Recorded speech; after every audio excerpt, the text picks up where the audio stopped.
Yeah, please go ahead. So we are now live. Okay.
Professor Keyo. Yes. How are you? Hi, Amos. I'm good. I can see you good, typing I'm good. with all the energy on the laptop. Yeah. Are you in Kisumu or in Nairobi? Habari ya Nakuru ama uko Nairobi? Some mission in Niko Meru. Kisumu na kuna kumenyesha the whole night. Oh, those are blessings. Okay. Karibu sana. You managed to keep away the Indian flu?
Good evening, everyone, and welcome to today's webinar. I see Dr. Kigondu has just joined in. Kigondu, usually we use you as the SI unit for when the webinar is ready to start. Yes, I think you can start. Okay, karibu sana. Yes, welcome everyone. Today's webinars, the theme is bioethics. The MC should be Dr. Chris Baraza, who is just running a bit late, but I think in the interest of time, we have 3 speakers lined up for today evening. We will just get started. I want to recognize members of the KMA National Executive and National Governing Councils, and I'll just invite Dr. Amos Otara, who is the Vice Chairman of KMA, to make some brief opening remarks before we get the webinar going. Dr. Otara, karibu. Okay, thank you so much, Dr. Were. Sorry, that is Dr. Obonyo, convener for medical ethics and research. And I'm glad that we have brought in this panel to give us some insight on medical ethics and ethics in research. Just want to thank the EAMJ board and your committee for making it possible. This is, I think, the fourth or so in the series of talks that we've had in the past few months. It's all geared towards sharing knowledge, research and publications, and for all the people who are probably in clinical practice, people in academia and research. So we are glad to have today's session on medical ethics and bioethics and ethics in research. And I'm excited to see Professor Elizabeth Bukusi as one of the panelists, one of our teachers. She was my teacher, and I'm always happy listening to her talk. So as the Kenya Medical Association NEC, Dr. Were should have been here, but he's unfortunately bereaved. We hope you will remember him in prayer. We want to encourage the growth of our EAMJ. We have a journal that has been here for one of the oldest journals in the region.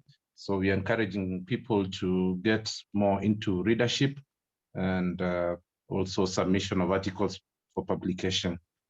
We have an editorial board in place, and this series of lectures is part of the ways of encouraging us, members of KMA and others, and collaboration with KEMRI, APRC, to generate more research material and stuff for publication so that we disseminate to the wider public. So welcome all of you attending, and I'm sure we're going to have a really interactive session. Thank you, Dr. Obonyo. Yes, thank you very much, Dr. Otara, for that introduction. So I think we'll go right into it. We have 3 speakers lined up for today evening. So I'll go ahead and introduce our first speaker this evening, who is Professor Elizabeth Ann Bukusi. She's not new to many of us. She's, as Dr. Otara said, our teacher. She earned her general medical degree and master's degree in obstetric gynecology from the University of Nairobi, then earned a certificate in international health, MPH, and a PhD from the University of Washington's Department of Epidemiology, a postgraduate diploma in research ethics from the University of Cape Town, and a master's in bioethics from the Center of Bioethics and Culture at the Sindh Institute of Urology and Transplantation in Karachi. She's a certified ARB professional and is a senior principal clinical research scientist at the Kenya Medical Research Institute. She's a research professor at the University of Washington, Department of Obstetrics and Gynecology and Global Health, and an honorary lecturer at the Aga Khan University in Nairobi, Department of Obstetrics and Gynecology. She is a volunteer clinical faculty professor of the University of California in San Francisco, Department of Obstetrics, Gynecology, and Reproductive Sciences. Her primary research interests, primary areas of interest in research focus on sexually transmitted infections, reproductive health, HIV prevention, care, treatment, and she has a keen interest in research and clinical ethics and research regulatory systems. She's a member of the Kenya National AIDS Control Council, HIV Prevention Task Force, and a member of the Board of Management of the South African Medical Research Council. She's also a board member of AVAC and serves on the advisory board of the International Center for Reproductive Health, that is ICRH. She's a trustee of the HIV Trust and an elected fellow of the African Academy of Science. Without much further ado, I want to invite Professor Bukusi. Could we please just keep our microphones on mute while the webinar is going on? And I see Dr. Kigonda has already talked about this. Let's keep our questions coming through the chat box as the webinar goes ahead. Professor Bukusi, karibu. Thank you very much. I really want to thank the organizers for the privilege and honor of being able to share some historical perspectives of medical ethics. I'm going to keep it broad, and I'll talk about medical, including both research and clinical ethics, as I think these are two very important aspects. Let me start with a disclaimer that I do not consider myself an ethicist. However, I consider myself a medical doctor who's very interested in issues of ethics, both research and also clinical.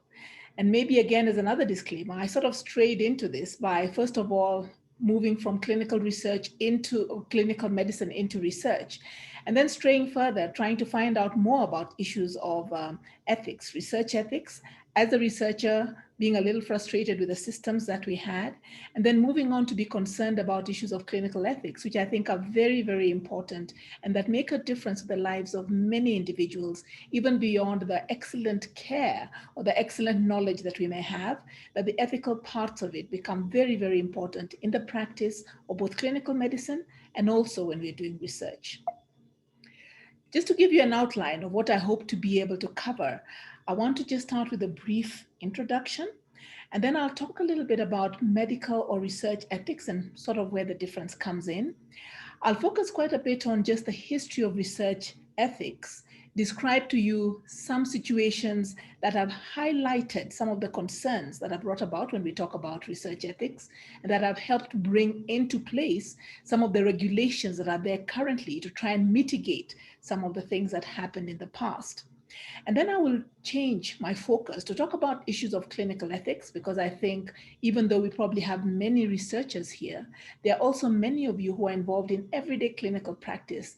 And I think the issue of ethics is really important when you're practicing, not just doing research, but even when you're giving clinical care. So let's start with thinking about the history of research and how people were included. Now, research didn't start off from a very place of high profile. Often when people did research, some of the things that they were doing research on had not been tested. It was even uncertain whether they would work. They didn't inform people what to expect. They didn't say what would happen to you. People didn't volunteer in any way. And sometimes some of the things that they were testing, really there was no telling whether there was any opportunity for it to have any chance of actually improving health outcomes for any individuals.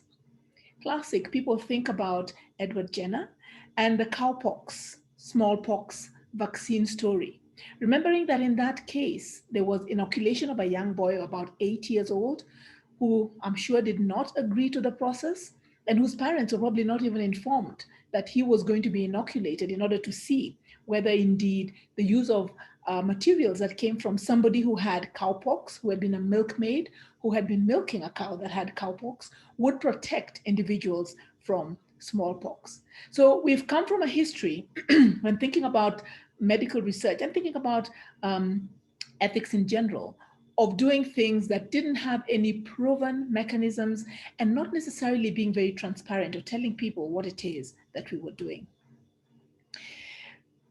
When practicing medicine, we think about Hippocrates, as he's considered as the father of modern medicine.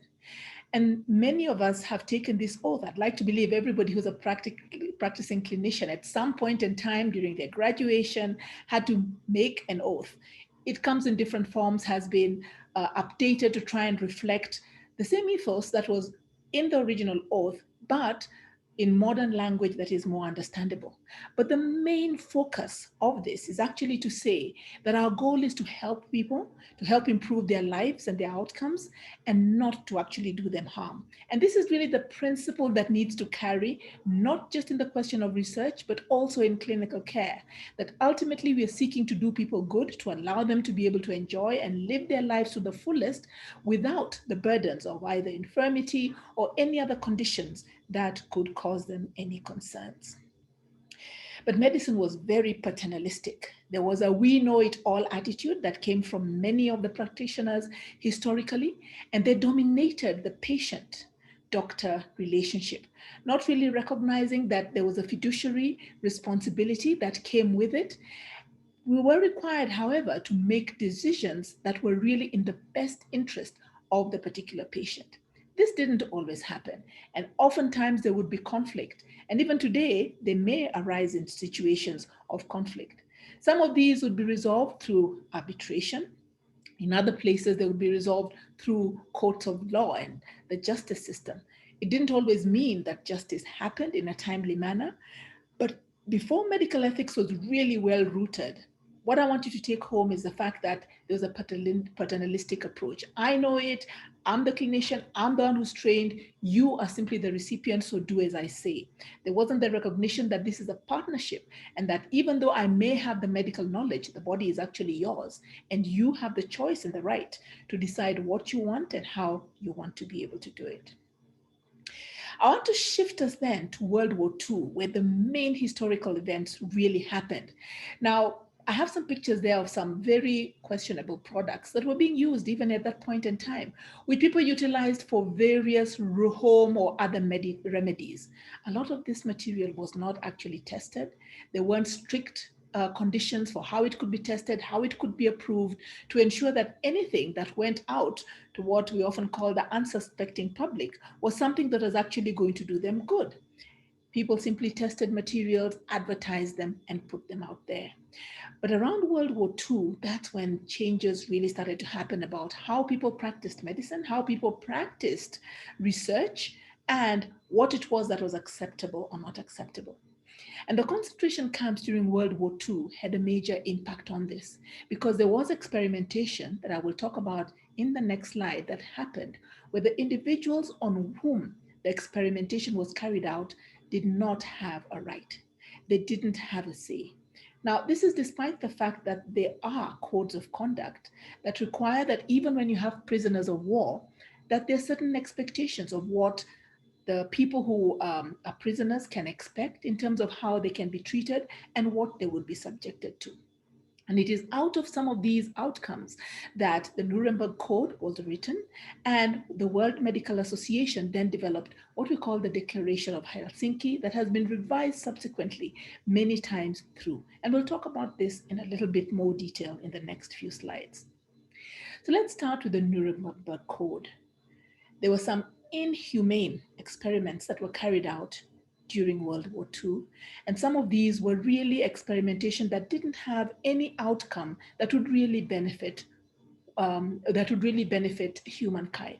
Experimentation like seeing at what temperature would it require for somebody to freeze to death or for someone to be exposed to the kind of heat that their body would no longer be able to sustain life. While it may have had some bearing on individuals in war situations, it really did not improve the outcome of people's everyday life as such. The result at the end of the war was what we call the Nuremberg trials. And in these, the physicians that had taken part in this experimentation were actually brought to the justice system, and a lot of them were found guilty of the atrocities that they had committed. This is what also prompted the World Medical Association, as I've said, to develop the Helsinki Declaration that we'll look at in a little bit more detail. So what did the Nuremberg Code that came out of this, what did it actually say? One of the core things was that people need to be able to give consent. Individuals need to be able to make a decision as to whether they're participating in research or not. And that experimentation cannot just be done for the sake of it, just because people are curious or want to find out. There must be something that is going to be for the greater good of the society. Experiments can't just be done on human beings without previous experimentation that has shown there's a possibility that it could work. And also, if possible, it should be done on other animals before you move it to human trials. Researchers must be qualified. Not everybody can just wake up and say, I'm going to do research. Their research designs must be appropriate, and really a risk-benefit ratio must be considered before people are subjected to any kind of research. Even if somebody consents to being part of research, they have the right and the opportunity to withdraw at any time without penalty and just decide, I no longer want to be part of this. So this is a schema of the kind of things that came out of the Nuremberg Code to just help you be able to remember. Human consent needs to be voluntary, absolutely critical. They need to have the information, they must understand the benefits, they must understand the risks, And then they must understand what's going to happen in this experiment before they actually make a decision. So this was an attempt to establish clear rules about what is legal and what is really unacceptable when it comes to the question of research on human subjects. As I said earlier, the World Medical Association also followed up with the Declaration of Helsinki that made it clear that individuals, patients, because often someone may come to you as a patient and then they get shunted into research. They need to be able to have self-determination. They need to have information to make decisions. And that it's really important that their welfare is kept central and that their welfare takes precedence over anything that we think may be beneficial even for the greater good of the community. The Declaration of Helsinki also introduced the aspect of surrogate consent and who would be able to consent for someone else in the event that they were not consenting themselves. Did that mean everything became good and rosy? Sadly, no. And I want to give you some examples of some of the things that happened after World War II that emphasizes why it is that we need the systems that are going to be described later on to be able to control research. The Tuskegee syphilis study that happened between 1932 and 1972 is one such example.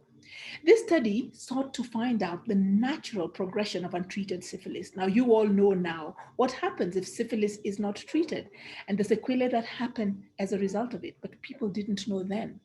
They enrolled 600 African-American men. Some were in the experimental group and some were in the control group, those who didn't have syphilis. They never obtained any informed consent. They didn't tell them the risks or the benefits. They were simply told that they were in an experimentation that was determining the effects of what was being measured as supposedly bad blood. These were vulnerable individuals, sharecrop holders in the southern part of the United States, who probably didn't even realize that they had a right to be able to say no, and they thought they were actually taking part in a study that was giving them treatment. Now, in the process of this in World War II, there were men who tried to enter the military from this group. They were denied entry because that would have meant they would have been treated for syphilis. By 1945, penicillin was accepted as the drug of choice for treatment, but it was not offered to these men, meaning they infected their partners, they infected children, unborn children, and many of them went on to develop the severe neurological consequences of untreated syphilis that we now have described classically in textbooks today. The health of these individuals was not considered at all. As a result of this, the National Research Act in the USA was set up, and the Belmont Commission was established in 1974. And subsequently, in 1976, they came up with a report that then made some clear suggestions about what needed to be done in research. The Belmont report, I'll talk about the 4 key issues that come out later on, but let me give you another example of another experimentation that happened starting around about the same time and continuing beyond. Now, this is in another country. This is the Guatemala STD study, but investigators were also linked to the USA. Now, they deliberately infected about 1,500 prisoners, military men, recruits, prostitutes, orphans, and people who are mentally unwell with both gonorrhea and syphilis. Now, this study was approved by the government of the country, and they received in return for this approval some resources that they needed for some institutions. Sadly, the individuals, again, there wasn't consent, there wasn't appropriate information, and in return for their participation, getting infected with 2 sexually transmitted infections or one or the other, they were given cigarettes as part of the recognition of their involvement. Notably, there are individuals who have been incriminated in this study who had also been part of the Tuskegee study that happened during this same time. One researcher is quoted to have said that unless the law winks, you can't progress, implying that, so long as it's going to be for the greater good, we can ignore a few people and their lives and their health don't really matter. Something that we know is totally unacceptable today. One last example that I want to give is the Willowbrook study, the hepatitis experiments that happened in the 1960s. This again involved vulnerable subjects, children who had mental disability, who were deliberately infected with the hepatitis virus. In the early part, they were actually feeding these children with stool from individuals who were infected. And later on, they were actually giving purified virus preparations to these children. They were vulnerable. It was a home where many parents who had children with disability or mental disability were trying to get their children into the home. They were coerced. They were told, if you don't accept, your child will not get in. And so they accepted. Risks were never compared to benefits again, and vulnerable individuals were given very unfair treatment. So what are the principles that we have then come up with once the Belmont report was out and available? The issue of autonomy. Individuals have the right to be able to make decisions. We don't make decisions for them. Therefore, we must give them the appropriate information that enables them to make the decisions. Justice. The question of burdens versus benefits. And this often comes up when we talk about our populations being used as guinea pigs. Is research being done here that only benefits people elsewhere? Or is it being done in a manner where research is done among the individuals who could benefit the most from it? The issue of beneficence means that we really need to do things that are good. Our intent should be good. So we can't do experimentation on things that we don't know that they will have benefit, that we haven't adequately done work on. And again, when we think about the issue of non-maleficence, it's about avoiding harm. Even when we're doing research, we must absolutely ensure that we minimize risk and minimize harm at every possible way. So this is what brings about the question of research committees. Researchers don't have the right to make decisions whether their research is ethical or not and whether it's appropriate. And independent evaluation is very important, that others make that decision to be able to determine, is there an appropriate risk-benefit ratio? Are human subjects appropriately protected from whatever research that someone wants to do? And will it be beneficial? And are we ensuring that individuals will be given the information that allows them to be able to make decisions whether they will participate? In the last 3 minutes that I have, I want to turn my attention to clinical ethics, because I think this is an important part, and not just because we do clinical research, but because I think a lot of harm is done in the clinical area, because research is reasonably well regulated when it functions well, but the clinical area still has a lot of open space in which a lot of things can go wrong. And I want to reflect back on the Hippocratic Oath and the decision to actually do well, do good for any patients who come our way. Thinking about the World Medical Declaration of Helsinki that was revised in Lisbon, and also recognizing that our goal as physicians is to do good. And I want to reflect on it a little bit by touching on issues of what does a patient's charter mean, and what does it mean for a patient to have self-determination? So it brings me to the issue of autonomy and transparency when we talk about patients' charters and talk about self-determination. For any medical procedure done to any individual, it's important that we emphasize the patient's right to know the procedures that are done to them. We need to be honest, to provide them with the actual information that they need. And we need to give them the opportunity and the right to be able to make decisions about what it is they want and what it is that they don't want. We should not force our thoughts and our wills onto them. Even if we are aware and know what the potential good is, we need to give them the information. Ultimately, it's their body. They have the right and the decision to make. So how does this apply when we come into the issue of medical ethics? It touches on very many different issues, starting from abortion to euthanasia, to research when people are involved in it, issues of cloning, access to health, and even resource allocation. Right now, we are debating the issue of COVID-19 vaccines. Who gets it and who doesn't? Who has the right to get it first? Should I get 2 doses of a vaccine before other people get 1 dose? Is that a reasonable way to go? What about when there is need for there's just one ICU bed and there are a number of us who needs it? Who makes that decision as to who gets that opportunity? What about when there's a shortage of oxygen? Who gets it and who is denied? And that could mean a question between life and death. I want to end by talking about, it's really important that as we focus on the issue of patients, we need to think about the establishment of hospital ethics committees. In some of these difficult decisions, no individual clinician should ever be placed in a position of trying to make a decision. It's a very heavy and a very weighty decision that can really cause a lot of burdens. Hospital ethics committees are advisory. Unlike the research ethics committees that decide can the research happen or not, they simply help with developing policies on key issues such as end of life, resource sharing. They talk about educating staff on issues of ethics. They can review cases retrospectively to help determine what are the things we can learn from, and they can oversee ethical consults when there are difficult decisions to be made and give advice on the way forward. So in summary, I really walked you through a whole lot of things to just help us think about the issue of research ethics and also think about clinical ethics and what the issues are that are important in that field. I'd like to really thank you for listening to me. And at the end of my colleagues also speaking, I'd be happy to take any questions. Thank you. And my time is up, so I'll turn it back to the chair. Thank you. Thank you so much, Professor Bukusi. It's always great listening to you.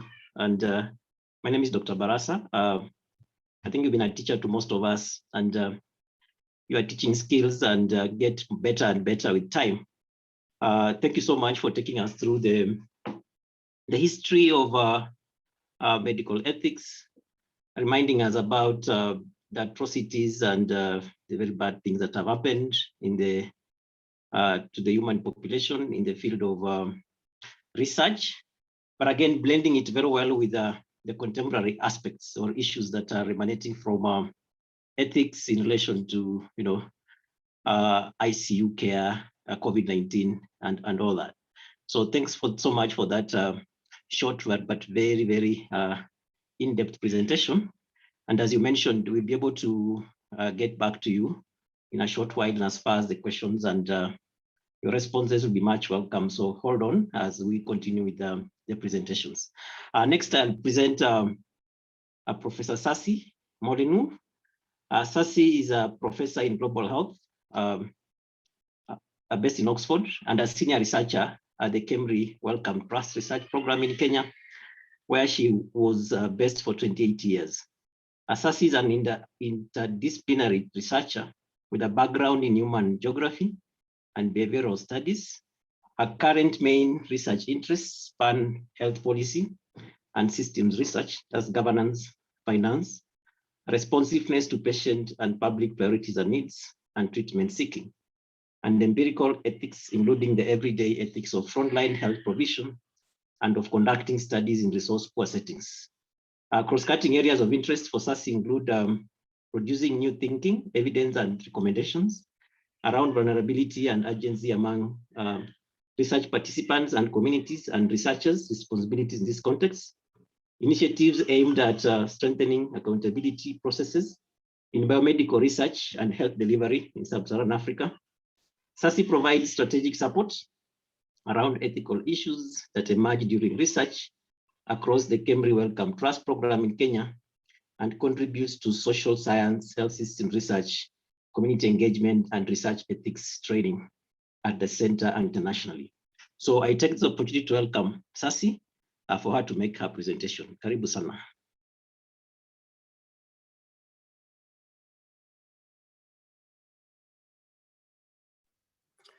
Asante sana, and it's a great honor to be invited to present this evening and to follow on from Prof. Bukusi, who's really laid out a wonderful background for this session that I'll now run through. So I was asked to talk about bioethics in contemporary medical research, but I've just broadened it slightly to be bioethics in contemporary health research, and that's because of my background that's been outlined kindly just now, of being based at the KWTRP Wellcome Trust program for many years in Kilifi, and also my own background of being an interdisciplinary health researcher. So just to mention that at the KWTRP Wellcome Trust Research Program, there are many different types of health research, and these are broadly grouped into these different themes on this slide. And I just wanted to highlight the different types of research that are happening in the program. Firstly, because thinking about the ethics of health research, we do need to think about the type of research and the different types of issues that might be thrown up by that research. And the other thing I wanted to highlight is that in that blue circle there, you can see that at the Khemri Wellcome Trust Programme, we actually do studies on ethics. And so I'll be coming towards the end of my presentation of just sharing a few examples of some of the studies, the empirical ethics that we do at the programme and have done at the programme that helps us learn about ethical issues in research.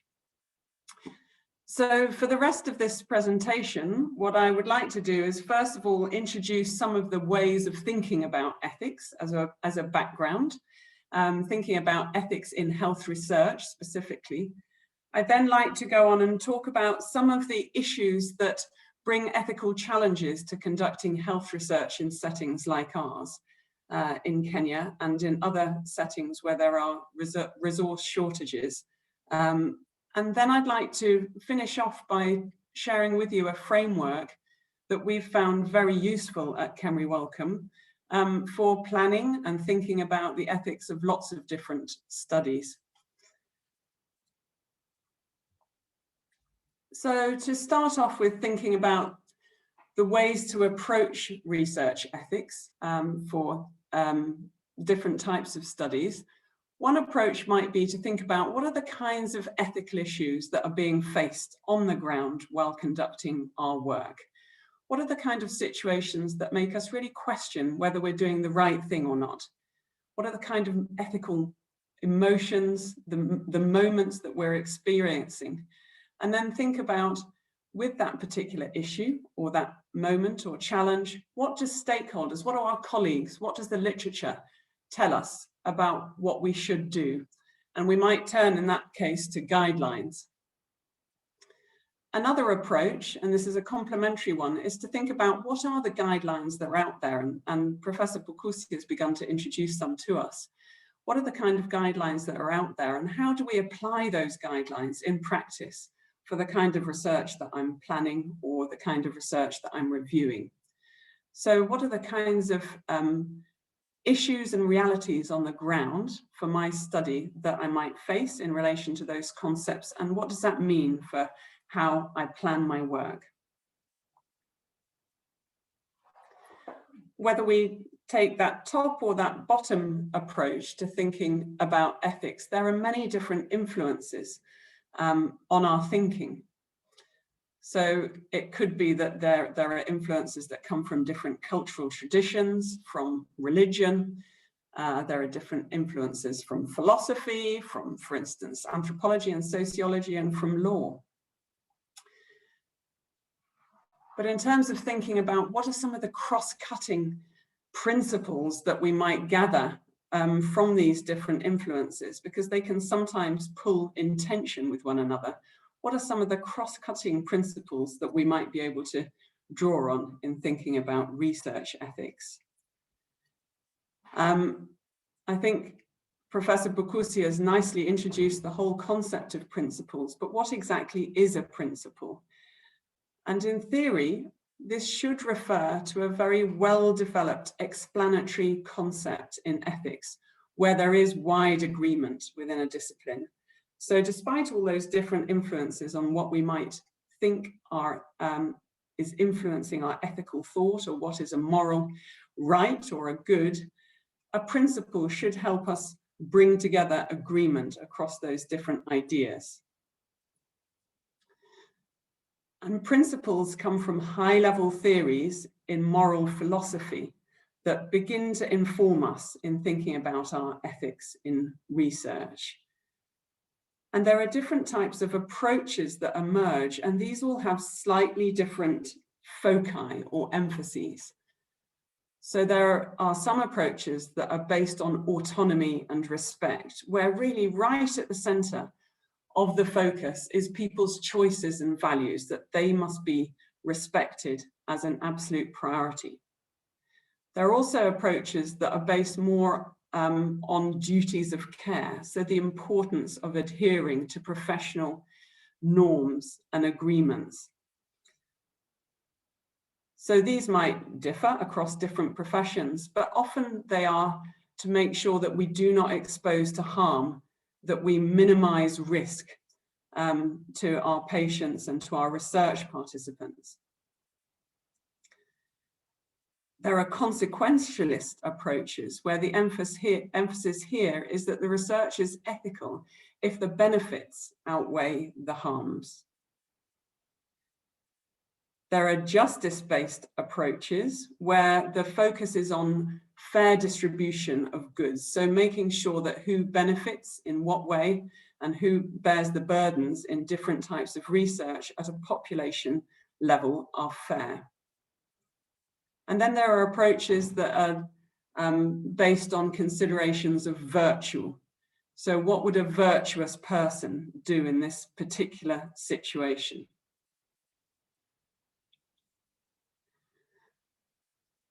And what we have in a lot of contemporary health research ethics is a principle-based approach, which is focused around 3 different principles, drawing on that previous slide that I've shared. And here there's a constant weighing up of these 3 principles of respect for the autonomy of potential participants. And this is often enacted through informed consent and community engagement processes. As a principle of beneficence, so maximizing potential benefits and minimizing potential harms for participants. And a principle of social justice, so ensuring fair distribution of benefits and burdens of research at the population level.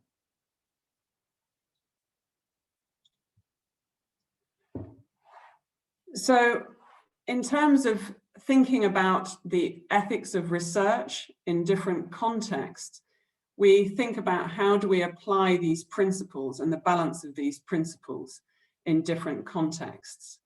And we need to think really carefully about context. That's about the type of study, but also about where that study will be conducted and who will be involved in that research. So these photos just show within Kenya that there's huge diversity in terms of where the research might be done, what types of research are being conducted, what kinds of participants might be potentially included and benefit from research, and also be exposed to any disadvantages associated with it. And something that is very important to pay attention to, and is a context for a lot of health research in LMICs and international research in particular, is that we have these different features here. So in many low resource environments, there are very high morbidity and mortality rates. There are also quite severely constrained public health facilities often in terms of resources, staff levels, medicines, etc. There can be quite differing norms, values, levels of technological information between researchers and potential research participants, and even among members of research teams. And there can be differences in levels of resources and power in those groups as well.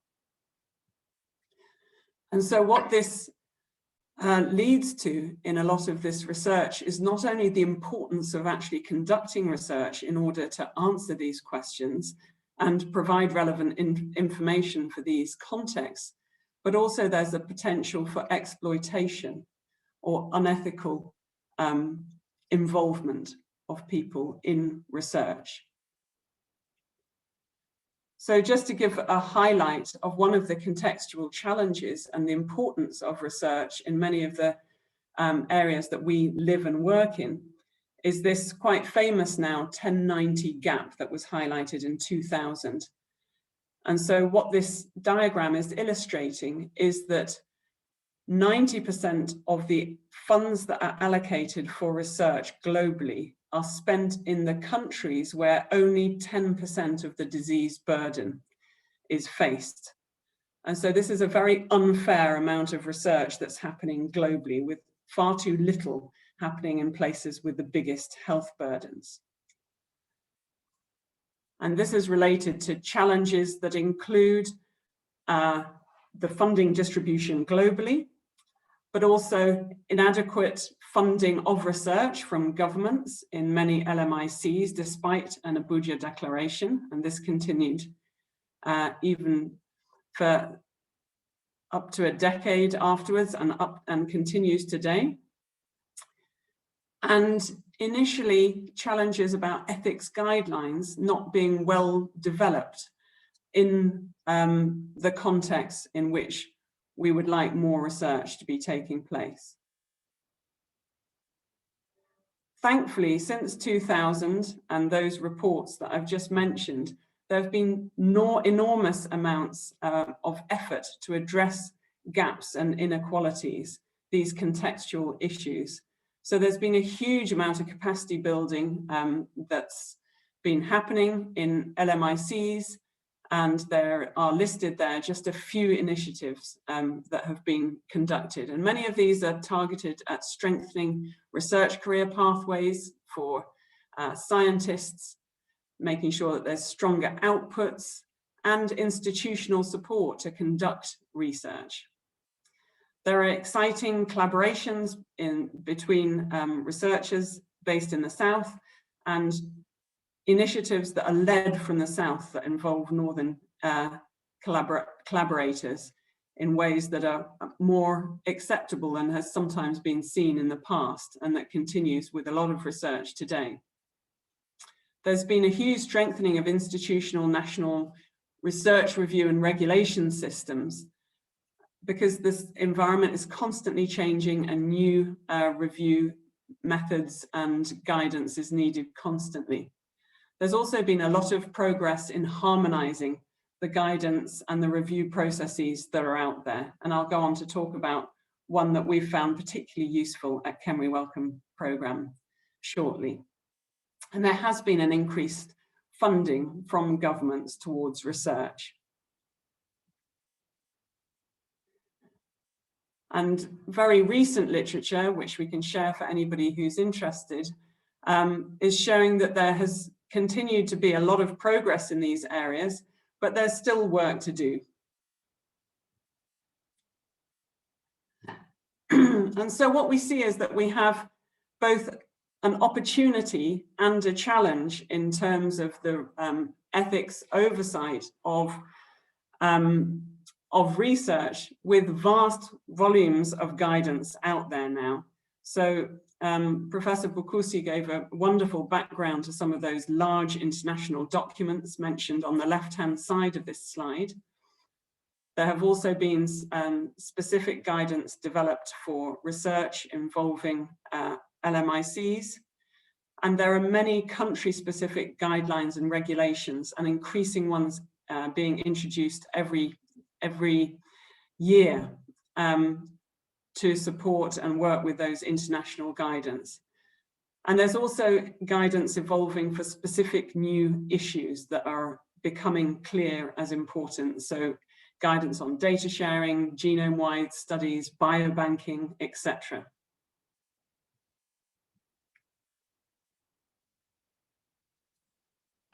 So I mentioned that that's an opportunity and a challenge, because it can sometimes be overwhelming as a health researcher or somebody who's reviewing health research, thinking about the ethics, to know which of these various different guidance documents would one refer to. How do you balance between the different documents and apply them in context? And this particular document and set of guidance here we found really useful, because it basically reviews a lot of the existing guidance that was there at the time and brings it together, and also adds a wider conception of ethical issues with a really special attention to conducting international research. So dealing with some of those issues that I raised as challenging earlier on. So in particular, in this document, additional principles are added with an emphasis on collaborative partnerships between the different people who are involved in research from different countries, from different communities, with different disciplinary backgrounds, as well as respect to communities, as well as to individuals. So just to show that in a little bit more detail, in this document, there are 8 different ethical principles that are outlined that include the 3 main ones that I mentioned earlier, but expand them a little bit and add in these principles of collaborative partnership across the many different actors involved in research, and also respect for communities as well as participants. And what's quite helpful in this document is that it outlines for each of these principles, what are the kinds of benchmarks that we might be aiming for to make sure that our research is as ethical as possible, that we've thought of as much as we can in planning and reviewing health research for its ethics. This is a valuable approach because it's quite familiar with many of the committees who review a lot of the work that we're conducting as health researchers. And many of the issues, the principles that are raised, although it's actually about clinical research, is relevant to many of the different types of research that I mentioned in the slide at the beginning of my talk.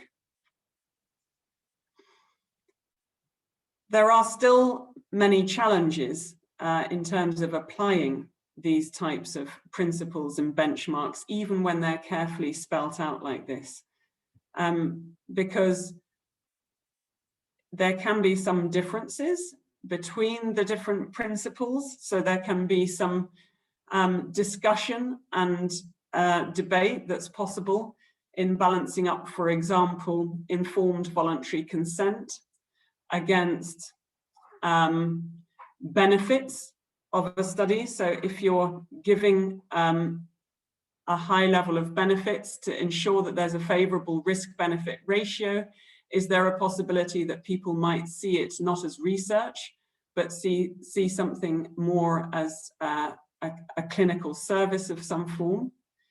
So although these types of benchmarks and the principles are very helpful, they don't take away the need to apply them in a very considered and careful way to balance across these different principles and benchmarks, and to work out the best scenario and the most appropriate scenario for every study as it's being planned and rolled out. And so this is really the job that ethics committees take on together with researchers in planning their studies. Ethics committees take this on in reviewing the studies, which is something that Marianne is going to tell you about in more detail. So I just wanted to finish off by mentioning that there is a lot that's changing in thinking about the ethics of health research. And there's a lot of learning that's continuously being done. And so I mentioned that at the KWTRP Welcome Programme, we're actually very interested in conducting research on ethics issues ourselves. And here we're really interested in learning from the ground with people who conduct studies, with health workers, with community members, with people living in various different contexts, to hear from them about what do they think should be done, what's the appropriate emphasis that should be put in balancing those different principles. How do we apply different ethical principles in practice in a way that's acceptable in, for example, very rural areas of the coast of Kenya or in urban areas?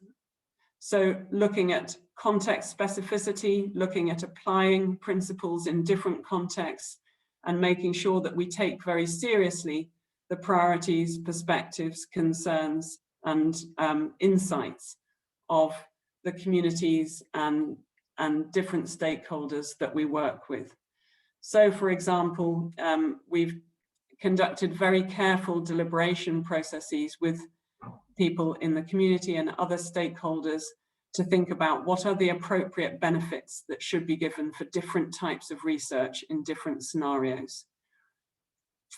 To think through how do we make sure that the way that data is shared is fair and appropriate, that the best gains are achieved for the most vulnerable populations, and that any potential risks are minimized or not applicable.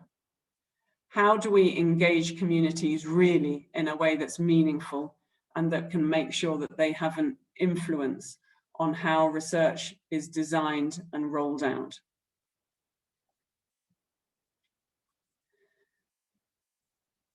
So I hope that's just given some introduction into some of the ethics considerations for conducting health research. And I wanted really to make sure that I thanked my colleagues at the KEMRI Wellcome Trust Research Programme, who I've worked with for many years and who are continuing to conduct a lot of work and a lot of support processes around trying to make sure that as a programme, we're conducting research at KEMRI Wellcome and globally that is locally relevant, that achieves the gains that are needed, and that are constantly evolving appropriately with context. So thank you. Thank you so much, Sasi, for that presentation. Sasi has taken us through some of the themes in research with focus on health research. She's taken us through some of the principles that inform ethics. What are some of the virtues that also inform research, and the context in which ethical issues should be especially observed and considered. And then she's talked about the 1090 gap as far as funding for research is concerned and how we can be able to overcome that. And then given us very practical aspects of ethics in relation to research. So thanks, Sasi, for that. We'll again be able to advance any questions to you for you to be able to respond to them. We'll have the third presenter, Marianne Munene. Marianne is a research governance manager for KEMRI research program, which has 2 operational sites in Kenya, Kilifi and Nairobi, and conducts research all across Africa and the world at large. The KEMRI Wellcome Trust Research Program is a world-renowned health research unit with years of experience in research from the laboratory bench to policy. As the research governance manager, she serves as a regulatory resource to the program and external customers on research planning and conduct, research and data governance issues, compliance issues, facilitating the development, implementation, and continual improvement of research and quality management systems. Marianne is a graduate of the University of Liverpool, earning a bachelor's degree in pharmacology at the University of London for a master's in clinical trials. She began her career in the pharma industry, working with contract research organizations, mainly in phase 1 to 3 trials in Manchester and Liverpool. Prior to her current position, she worked in the clinical trials facility as a regulatory affairs coordinator. Her experience therefore includes monitoring trials, engagement, the Institutional Ethics Committee and National Medicine Regulatory Authority to support the improvement of their working processes and to increase efficiency of their operations. She has also been instrumental in the development and management of a protocol, tracking and management system. So on that front, I want to welcome Marianne to give us her presentation. Karibu sana, Marianne. Thank you very much, Dr. Baraza, and I hope you can see my slides. Yes, we can. Clear. Thank you. Yeah, so thank you for organizing this webinar, and thank you to the panelists and also to the 2 professors who have spoken before me and set the scene for my presentation.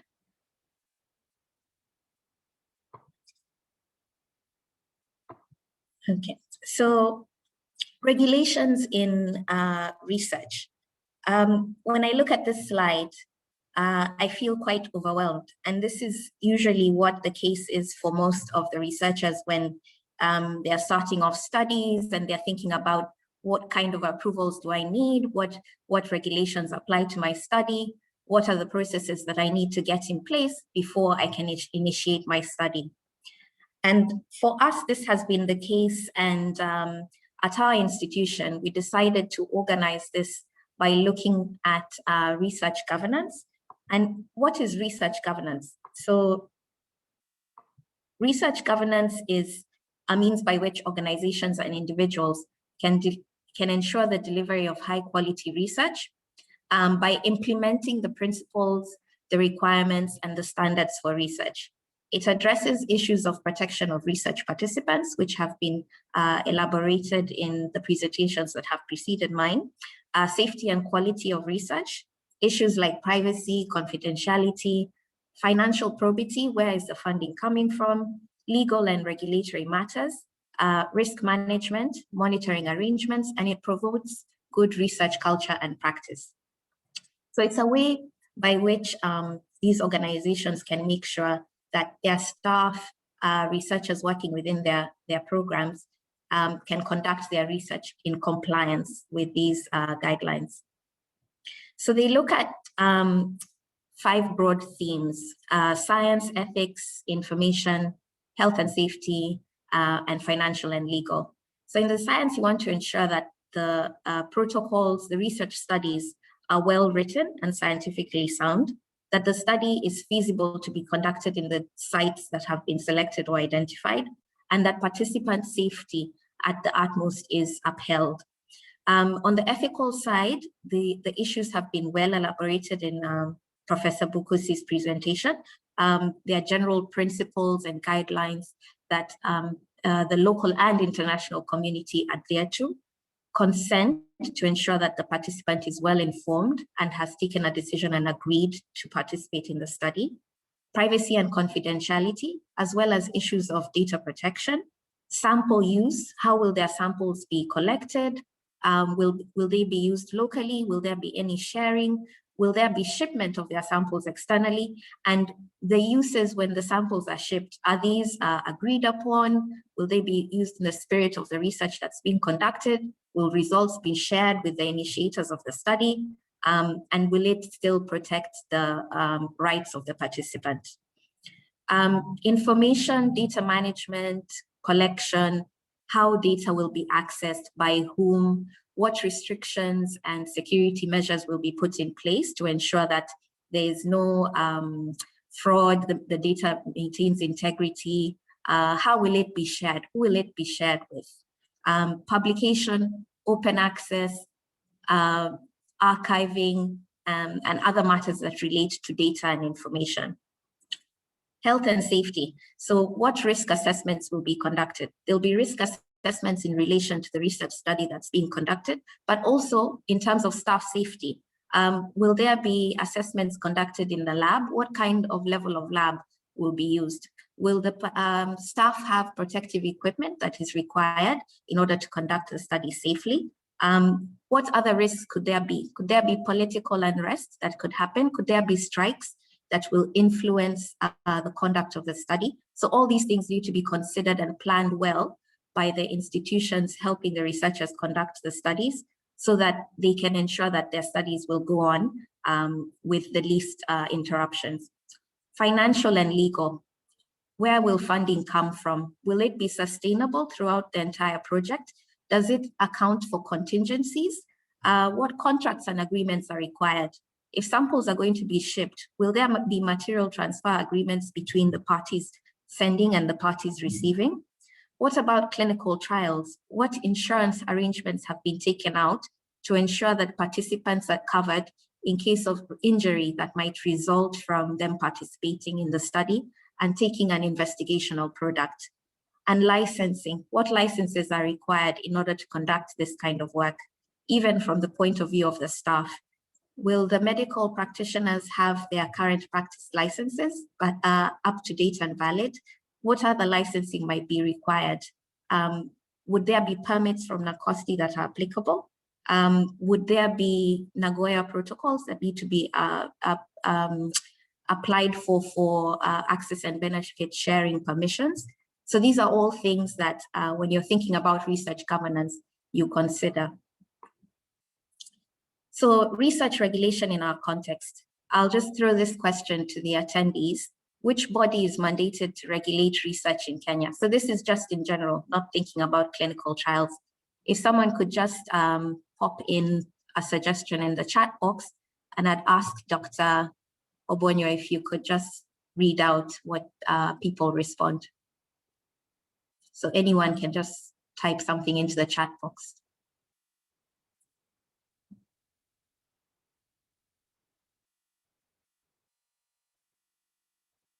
Maria, I see some responses there. Someone saying NACOSTI, someone else saying Kenyatta National Hospital, a good number of them just saying NACOSTI.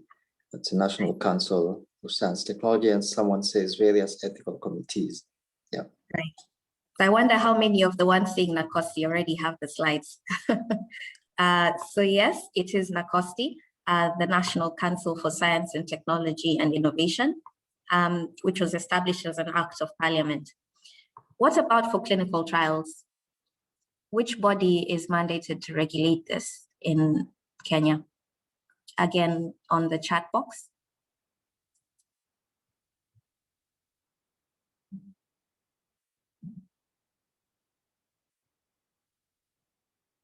Just seeing someone saying various ethical committees. To the previous question, someone had actually responded that the Ministry of Research and Science. Someone will say the PPB, Pharmacy and Poisons Board.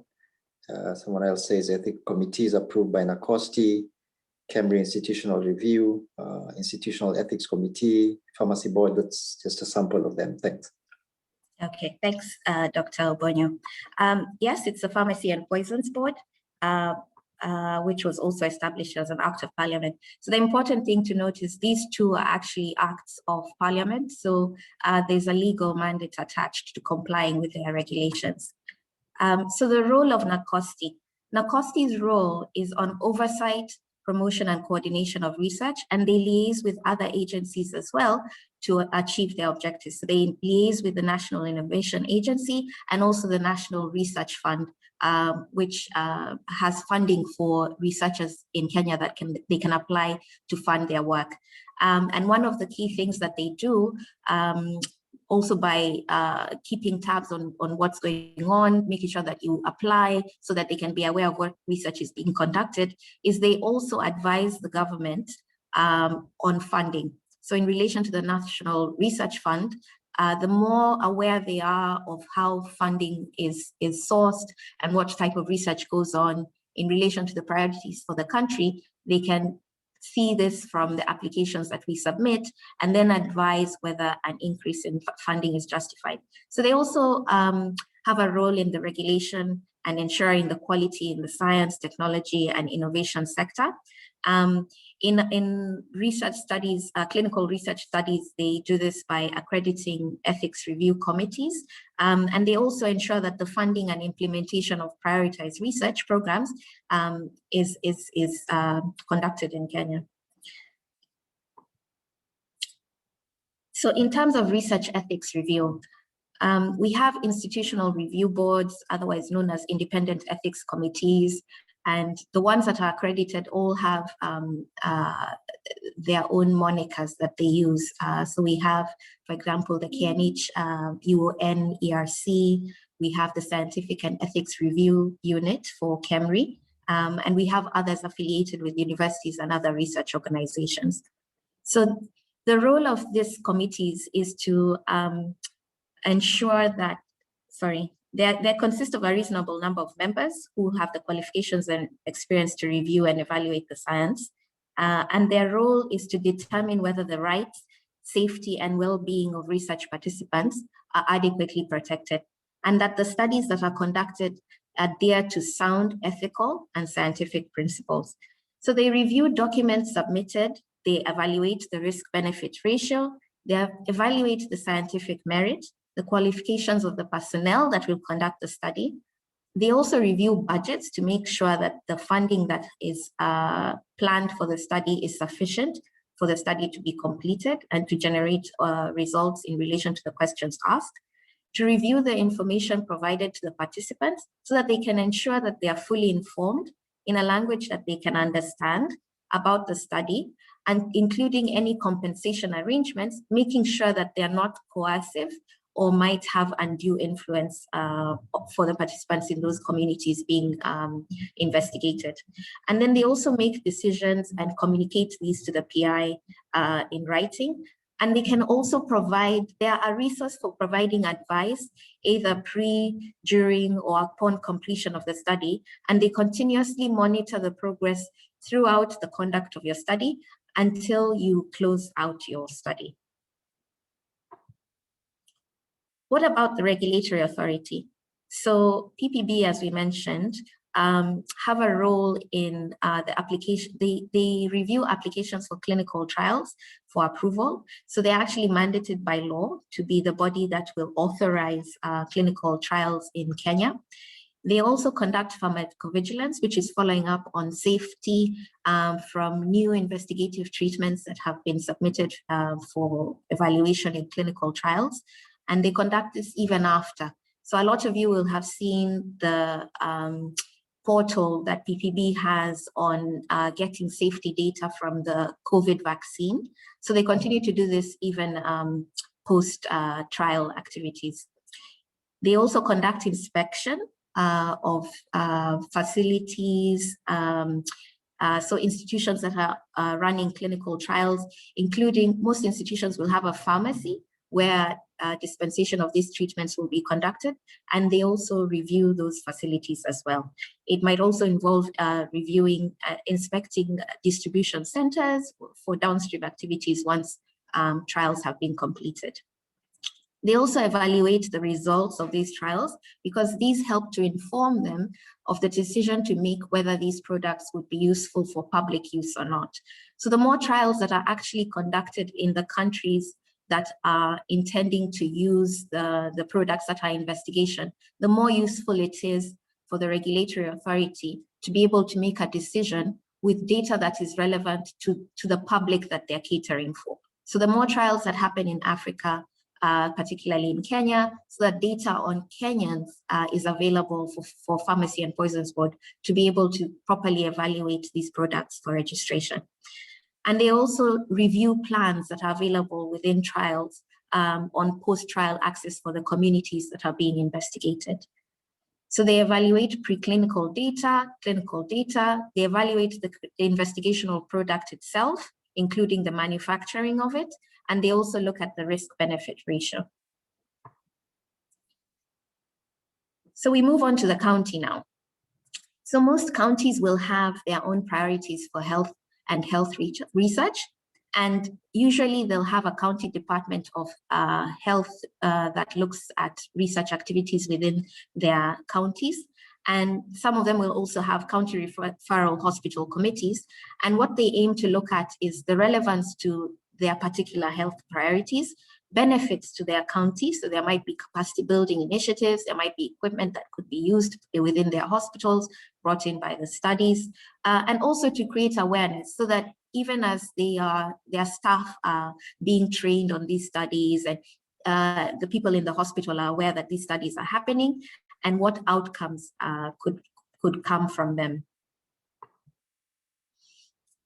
So the review process in summary is usually there'll be scientific and ethics review. You'll move on, and this can take different forms. There can be initial departmental review, peer review, institutional review. There can be other ethical reviews that are required. For example, if you're collaborating with partners that are outside Kenya, they might also have their own institutional ethics committees that need to review the work and give approval. You then could move on to regulatory authority review if you have a clinical trial, or you would be moving to NACOSTI for their permit, the license to conduct your research, and then moving on to your county for their approvals to proceed within their area.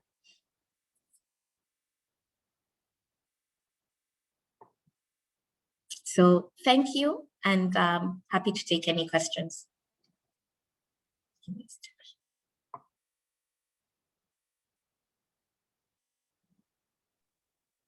Okay, thank you so much, Marianne, for that and for taking us through the different regulatory bodies that we have in the country in as far as research governance is concerned. You've also emphasized towards the tail end of your presentation on the very important aspect of having county-based and facility-based regulatory systems to just enable have a research governance done in a better and more coordinated way. So we must appreciate you for the presentation that you just made. And we will straight on move to the next session in as far as the questions and answer is concerned. And I want to take this opportunity to welcome Dr. Obonyo to coordinate that session. Thank you so much.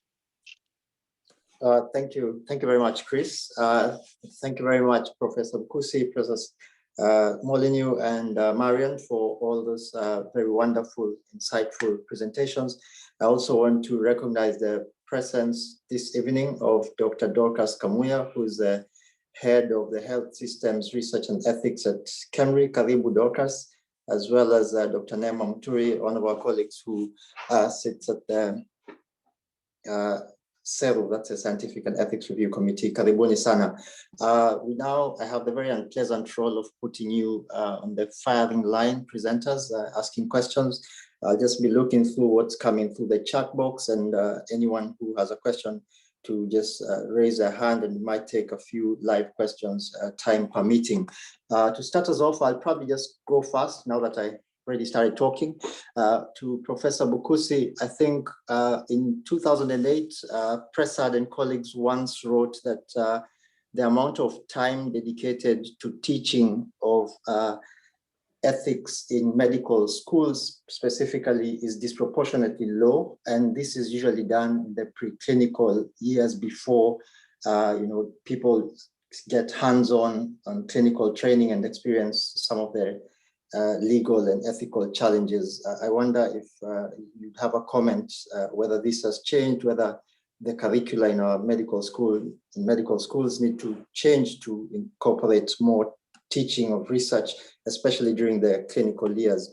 And to Professor Molyneux, in my research portfolio, I currently do research in critical illness states. I just want a comment in doing research in states of diminished autonomy, such as critical illness and vegetative states. Sometimes we have protocols that say we'll start off the research, and once a participant gets aware, we'll ask for consent to continue participating or withdraw research. Probably just a comment from you on this. And then to Marian, we are now in the middle of a pandemic, the COVID pandemic. One of the things that I think has slowed, so to speak, research in this during COVID has been the need to seek ethics approval for conducting research during the pandemic. Do you think, Marian, it would be useful to have probably an approved protocol that is ready to go for circumstances that are unusual, such as the current pandemic or epidemics that we currently get? I'll hand over to the speakers to each give a response, and as I look through the chat box for other questions. Thank you. Thank you very much, Dr. Obonyo. Let me quickly answer the question that was asked to me. And indeed, I agree with the observation that the amount of time that is allocated for teaching clinical ethics in our medical schools is not adequate, not all of them. As part of my master's in bioethics, I actually reviewed the teaching of clinical ethics at two of our oldest medical schools. And what I found then was that one of the universities then that I reviewed was doing a little bit of teaching and did do teaching in the clinical years, but the other one was still teaching sort of in the early years before people come into clinical ethics, and then right towards the end. Now, I talked with both undergraduates, I talked with postgraduates to find out, and those who were teaching clinical ethics to find out what their views were. And across the board, people said there just isn't enough. And that ethics is taught in many ways. There's what you say, then there's watching you and what you do as well. And they say that what they're taught verbally, orally, what they are shown, and then even how they see those who are their leaders manifest and what they do is inadequate. So we do need to do more. I know that we raised this with Kenya Medical and Dental Practitioners Council, and they did say that this is something they were going to pay attention to. And I think it's still in the works. A lot more can be done. Over to you, Dr. Obonyo.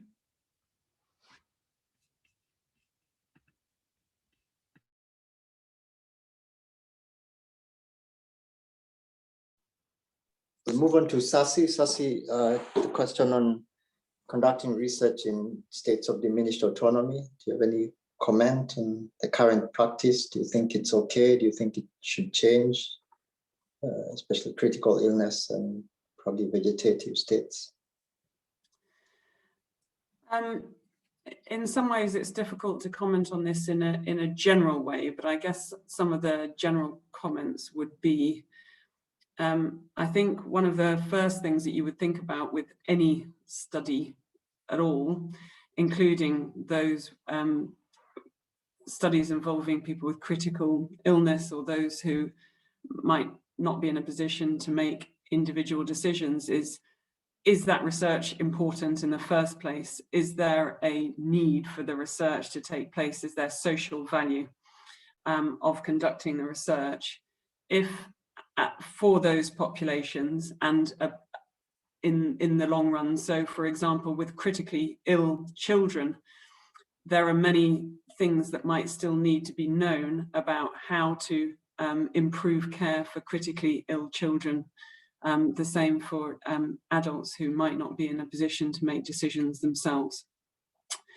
So there is in the guidance a lot of care and thought about studies where the question is important about how do you deal with the issue that it might be quite difficult, a person's autonomy to make a decision about their inclusion and research at that time that the research needs to be consented to and begun. If their decision making is compromised in some way, there's quite a lot of guidance around what might be done.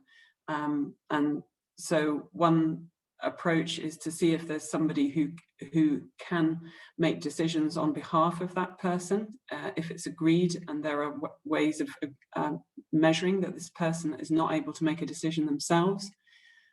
Sometimes it might be agreed that there can be a waiver or a deferred consent. So there's some initial approval from somebody, either the person, depending on how severe the situation is, or their parent or their representative.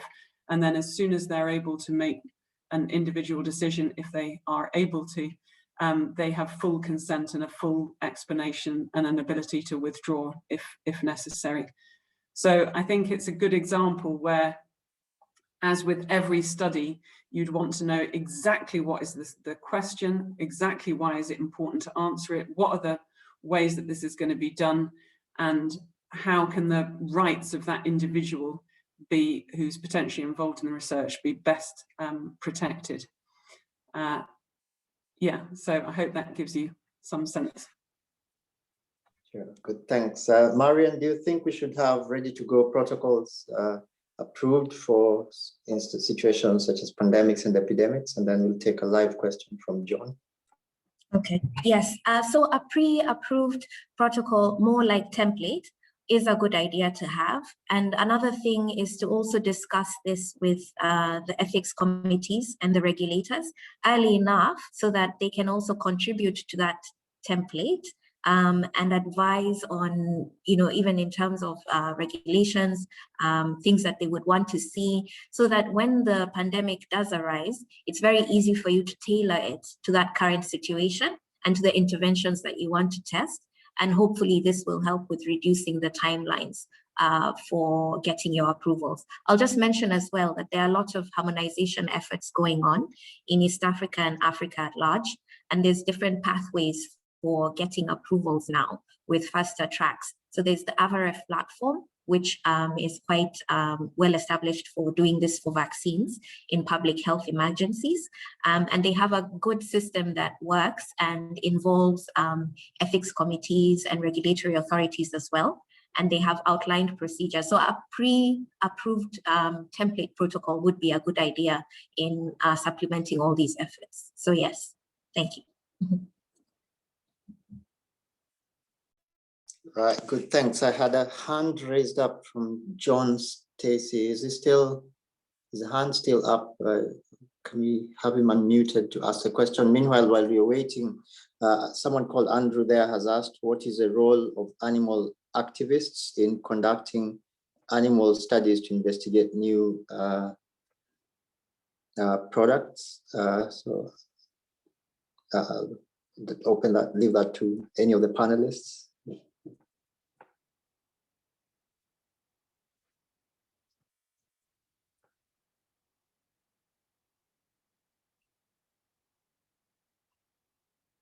The role of animal activists, and then the same person still asks, is I think it's PPB consent necessary when conducting studies such as example on medical benefits of herbal products or certain foods like mushrooms? I think this was probably answered in terms of PPB having a legal mandate, same as NACOSTI, in terms of that. A very interesting question on animal activists. Any of the presenters wishes to take that?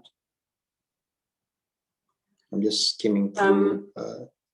Yeah. This is not an area that I am very familiar with, but my understanding would be that animal activists would be very concerned that animals also have rights and are treated appropriately in terms of research, and that they shouldn't be treated in experiments that are not considering the harm to those animals, the kind of pain and disadvantage and so on that they would go through, and so that there would be a need for a very careful review of studies involving animals in similar ways to the ways that we've been talking about with humans. So that would be my response to that question. Maybe if I could add to that, institutions that do research that have animals, like KEMRI does, we have what's called an Animal Care Use Committee that carefully reviews any protocols that involve animals. And the goal of that committee is to be able to ensure that the animals would be treated as carefully as is possible, that the numbers of animals that would be utilized is the absolute number that is required, and that in as far as possible that harms or anything that really would cause undue discomfort to the animals is avoided, and that animals are cared for appropriately when they're part of any research process. Animal activists will often argue that we shouldn't even be involving animals at all.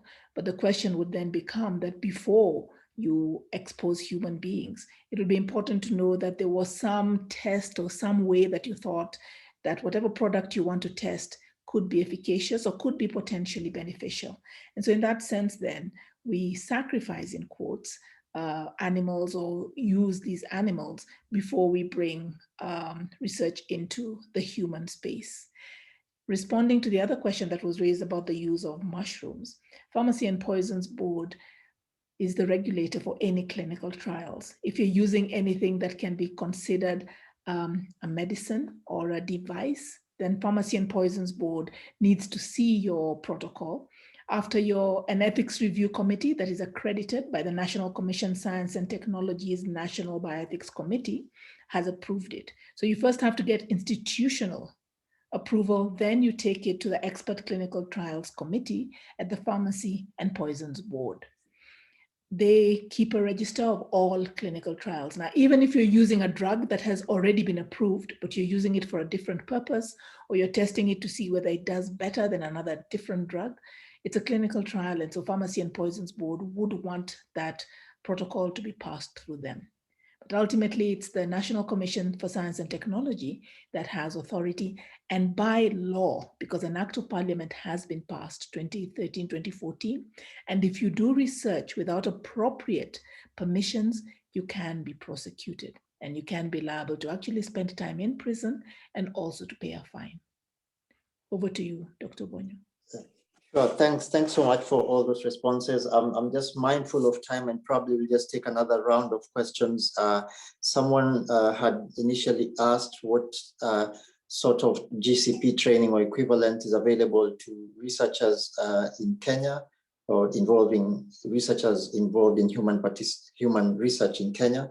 And are there any standard operating procedures for ethics committees or the competent authorities in Kenya? While we're responding to that, I'll just have a look.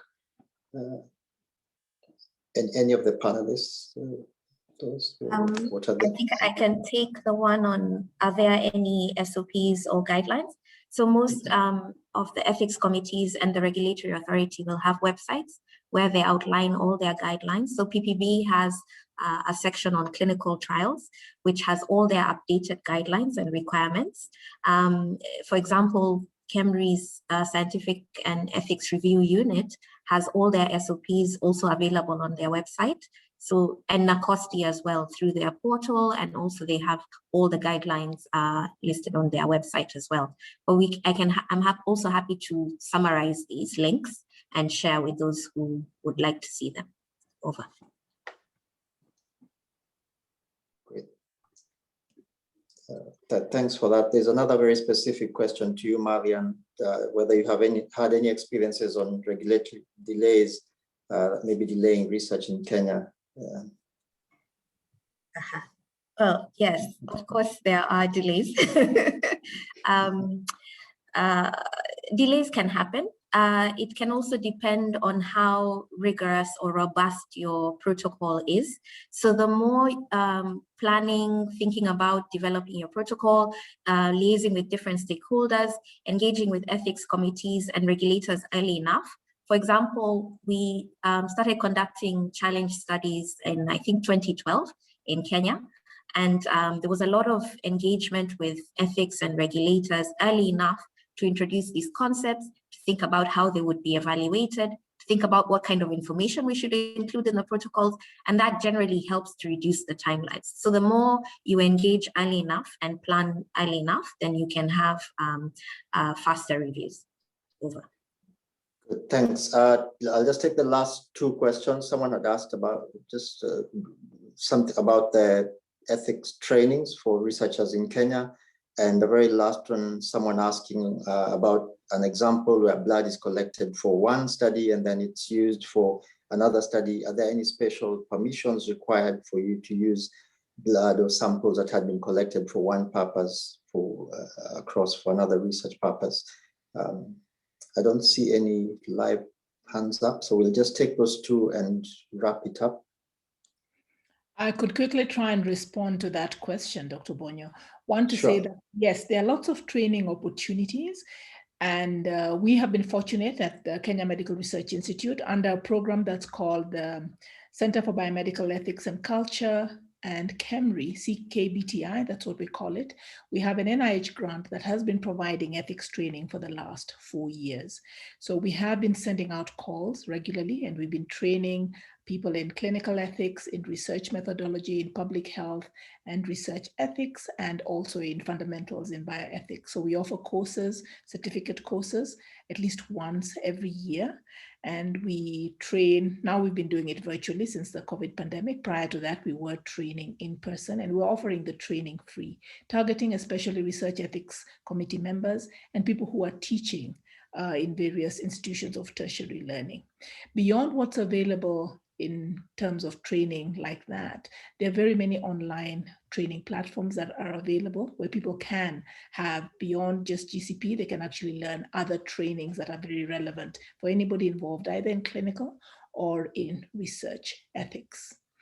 I think the last question you asked was, there was something else you asked apart from the training opportunities. Yes, there was someone wanted to find out if a sample had been collected for one purpose of study and then it's used for another study. Is there special permissions required before that can happen? Probably Professor Sassi or Marianne wanted to respond to that. There is what has been called broad consent, where you want people to be able to consent very broadly.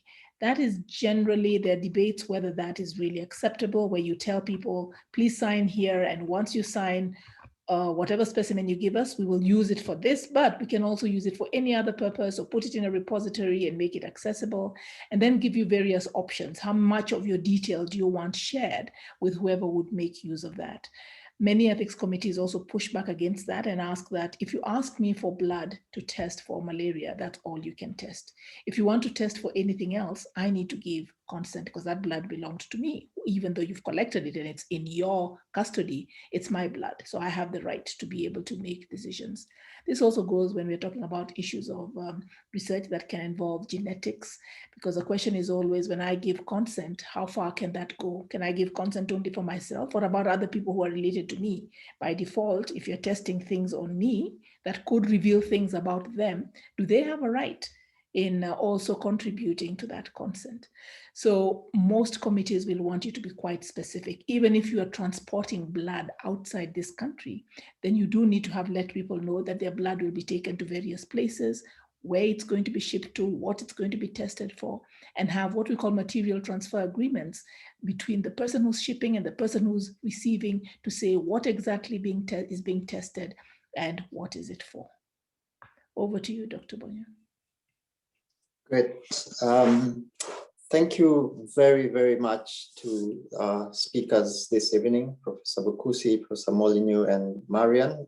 This has been quite insightful. It's always a pleasure to, listen to ethics, ongoing ethics issues in research. There are a couple of other questions which, in the interest of time, we've not been able to respond to, but you can always have this sent out to the speakers and get a transcript of responses that we can then share with the audience. This has been very good and probably just a starting point. We might look forward to hosting a panel probably downstream later in the year with the permission of NEC to discuss ongoing ethical dilemmas in clinical research, and we'll hopefully get to host Dorcas and probably some of the panelists coming back during that session. I want to hand this to Dr. Kigondo to give a vote of thanks to our speakers and close. Dr. Kigondo, there was a question there that I think you might just want to take as you're doing the closing. Someone called Stephen Mudhui is asking about CPD points and is not a member of KMA. Over to you, Dr. Kigondo. Thank you very much, Dr. Obonyo, for this. And I would want to thank everyone who has participated in this very informative presentation. Every time I hear about the Tuskegee story, then it becomes very important for us to ensure that research is conducted in a humane way, so to speak, and for the benefit of humankind. And thank you, Professor Bukusi, for reminding us of those kind of ethical issues that we need to look at. I want to thank Sasi for their presentations, Marianne, and for the presenters, Chris Baraza, and for the Vice President of KMA, Dr. Amos Otara, for being part of the panelists. Kenya Medical Association, in collaboration with East African Medical Journal, together with Dr. Obonyo's committee, are working very hard to ensure that we have the best possible research capabilities in this country. And as you know, Kenya Medical Association is looking to get some NACOSTI accreditation to help doctors and other researchers do more and more research. We actually need more data, more local data. And I think one of the weaknesses has been a lack of a framework to actually conduct research. And we are glad that Dr. Obonyo and his team at the East African Medical Journal, and thank you to Professor Okeo, who is the convener, for bringing this up. On the issues of CPD points, the ICT, our ICT guru, I'm calling him doctor, but Peter Ogero is in charge of the CPD points. We have those that are sent on email for the doctors, and we have the other cadres who have their CPD platform, which they work with Peter to actually get CPD points. And yes, we do send CPD points to those who are not necessarily KMA members. So they need to work with Peter and write an email to ict@kma.co.ke and you will get help. For these presentations, we also have, as I put it earlier, we have KMA members who have KMA accounts that are found at kma.co.ke. And if you don't have your account, you can create one today and get, which gives you a unique KMA number, and for some, the KMA card. But for those who may not be members, we also put this up in the KMA YouTube page. The KMA YouTube page is actually a very big repository of the lessons that we have been having for the last 1.5 years. And therefore, to get a repeat of this, you could log on to the KMA YouTube page and get the presentations. And with that, I think I have not missed out anything. I just want to make an appeal that we have sent out a telephone number on which you could send out some contributions to our president, Dr. Onyino Were, who lost his mother yesterday. And this information is out in our social media pages. And we want to urge this team to continue doing their research webinars, which have been very useful. Dr. Obonyo, do you want me to close the meeting? Thanks. I think we'll just give Professor Okeo a moment to just make a comment. Professor Okeo is the chair of the East Africa Medical Journal. We'll make a comment. And when he does that, he can close. Yes, thank you very much. Yes, please. Yeah. Thank you, Nick and Simon. Can you hear me? Yes, you can hear. You're clear. I have one compliment and one primer. Just to compliment Professor Bukusi and Sasi, as well as Marian, for a very complimentary session on research integrity. And I don't know whether one can consider the term brother and sister as applying to conflict of interest. As being important also in research integrity, the same way ethics is. And if that is, we're going to organize a session specifically on conflict of interest. And so I want to prime you to prepare yourself for that session, either next month or the month after that. They say that he who pays or plays the piper calls the tunes. Eh? How does it go? He who pays the piper calls the tune. Yeah. and having seen that graphic by Professor Sasi, the 90-10-10-90 percentage, it is very possible that when we are looking for funding to fund research in our resource constraints, sometimes we could get conflicted. And so we will organize a very lively session on conflict of interest, and we will invite you. You have shown this interest to help us grow the East African Medical Journal as a platform for propagating scientific research. Thank you very much, everyone, and good night. See you next time. All right, thanks everyone. Bye-bye. We'll end it here, and the next webinar will be in a month's time in June. Thank you very much, everyone, and thank you very much to our speakers. Thank you, everyone. Thank Bye. you. Bye-bye. Bye. Thank you. Bye. Bye.